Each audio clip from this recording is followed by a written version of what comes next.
अस्सलाम वालेकुम, welcome back to our channel. My name is Amar and right beside me is Rehan. अस्सलाम वालेकुम। वालेकुम सलाम अमर। क्या हाल चाल है? ठीक अल्लाह ठाक का हैं? शुक्र ठीक ठाक।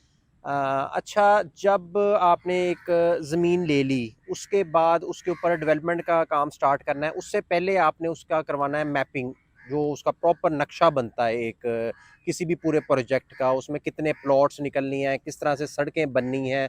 तो इसके बारे में मैं रेहान को कहूँगा कि आपको बताए कि मैप बनाते हुए हाउसिंग सोसाइटीज़ का, उस पे किन-किन बातों का हम ख़्याल रखें? देखो अमर, मैप जो है ना वो बहुत ज़रूरी है। वो बेसिकली बैकबोन है आपकी हाउसिंग सोसाइटी की। हुँ, अगर आपका मैप ही ठीक नहीं ना बना तो आप उसमें बहुत ज़्यादा पैसे भी लूज़ कर सकते हैं और हो सकता है आपका प्रोजेक्ट ही इल्लीगल हो जाए। हुँ, क्योंकि मैप की वजह से जो प्रोजेक्ट इल्लीगल हो जाता है या हाउसिंग सोसाइटी इल्लीगल हो जाती है या ब्लैक लिस्ट हो जाती है, वो दोबारा ठीक नहीं हो सकती। हुँ, क्योंकि मैप में लोग ऐसी-ऐसी गलतियाँ कर लेते हैं कि वो बाद में ठीक नहीं हो सकती। अब मैं आपको बताता हूँ, मैप बनाने से पहले सबसे पहले आप उसकी लेज़र पैमाइश कराएँ, जिसको टोपोग्राफी कहते हैं। क्योंकि उसमें इंच बाय इंच आपकी पूरी लैंड कंप्यूटर पे आ जाएगी। हुँ, उससे क्या होगा कि आपको कोई मसला नहीं होगा बाद में जब आप उसकी प्लॉटिंग करते हैं ना। अगर आपने हुँ। उसकी लेज़र पैमाइश नहीं की हुई तो एंड पे जब आपने प्लॉटिंग कर ली, लोगों को कब्जे दे दिए और एंड एंड वाला प्लॉट में मसला आ जाता है, फिर कुछ प्लस माइनस हो प्लस सकता है। माइनस हो जाता है। तो इसलिए हुँ, सबसे पहले तो आप उसकी लेज़र पैमाइश करवा लें। हुँ, उसके बाद मैप की जो रिक्वायरमेंट्स है ना गवर्नमेंट की तरफ से, उसमें एंट्रेंस आपकी 40 फीट होनी चाहिए। हुँ, जो आपकी अंदर रोड्स हैं वो मिनिमम 30 फीट होनी चाहिए। अब मैं हुँ, आपको क्या कह रहा था कि किस वजह से सोसाइटी इलीगल हो जाती है और बाद में वो लीगल नहीं हो सकती। अगर आपने रोड जो है वो 30 फीट से कम रख ली है और वहाँ पे कल को घर बन चुके हैं, मकान बन गए हैं, तो वो आप घर तो आप गिरा नहीं सकते। रोड छोटी हुँ। है, वो आपकी रिक्वायरमेंट ही पूरी नहीं होगी और अब उसका कोई उसका हल कोई नहीं है हल नहीं उसका, है। वो उसका कोई सोसाइटी हल नहीं है। हमेशा के लिए आपकी इलीगल हो जाएगी। हुँ, इसके बाद आपने इसके अंदर 7% जो है ना पार्क और ओपन एरिया की मद में छोड़ना है। हुँ, 2% इसमें पब्लिक बिल्डिंग की मद में छोड़ना है। इसके बाद आपने सॉलिड वेस्ट मैनेजमेंट का प्लॉट छोड़ना है 10 मरले का। हुँ, हुँ, अगर आपकी सोसाइटी 12.5 एकड़ से ऊपर है, तो फिर आपने ग्रेवयार्ड भी छोड़ना है।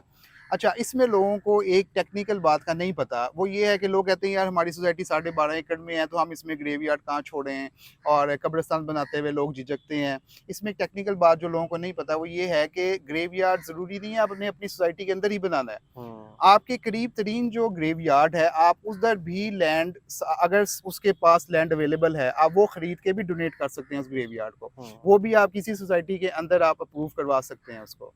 हुँ, इसके अलावा और जो डिफरेंट चीज़ें हैं, वो जो आपने इसमें देखनी है, वो ये हैं कि आपने जो मैप है ना, जब आपने बनाना है, अगर आपके प्लॉट साइज़ है 3, 5, 7, 10 मरला आप रखते हैं सपोज़, तो आपने जो 7 और 10 मरला कैटेगरी है ना, वो आपने मेन रोड के ऊपर या पार्क फेसिंग रखना है। क्योंकि हुँ। आपको पता है 3 और 5 मरला तो बहुत जल्दी सेल हो जाता है। ज़्यादा डेफ़िनेटली। मसला आता है 7 मरले और 10 मरले का, वो स्लो आइटम है।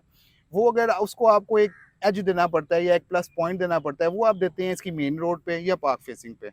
तो उसके बाद आपको उसका जो है बेचना ईज़ी हो जाता है वो प्लॉट। हुँ। तो डिफरेंट चीज़ें और भी हैं, वो हम डिटेल में लेटर ऑन डिस्कस करेंगे। अभी ये मोटी-मोटी चीज़ें हैं जो मैंने आपको और बताई हैं। मैप जोन-सा है, वो किसी भी प्रोजेक्ट की बैकबोन है। वो उसके बैकबोन ऊपर आपकी सोसाइटी ने सेल होना है सेल बेसिकली। होना है। यहाँ पर अगर लोग क्या करते हैं कि सस्ता मैप बनवाने के चक्कर में ना या खुद बना लेते हैं या हुँ, किसी छोटे आर्किटेक्ट से बना लेते हैं जिसने पहले कभी मैप ही नहीं बनाया सोसाइटी का, हुँ, पैसे बचाते हैं लोग। देखिए अमर, आपने मैप पे पैसे नहीं बचाने। अगर आप मैप पे पैसे बचाते हैं और किसी ऐसे आर्किटेक्ट से बनवाते हैं जिसको नॉलेज ही नहीं है सोसाइटी की, तो आप ये सोचें कि अगर उसने 5 मरले आपके ज़ाया कर दिए पर एकड़ मैप बनाते हुँ, हुए, आपकी 10 एकड़ की सोसाइटी है और 50 मरले वो हो गए और उधर 5 लाख रुपया भी मरला रेट है, तो 2.5 करोड़ हो गया।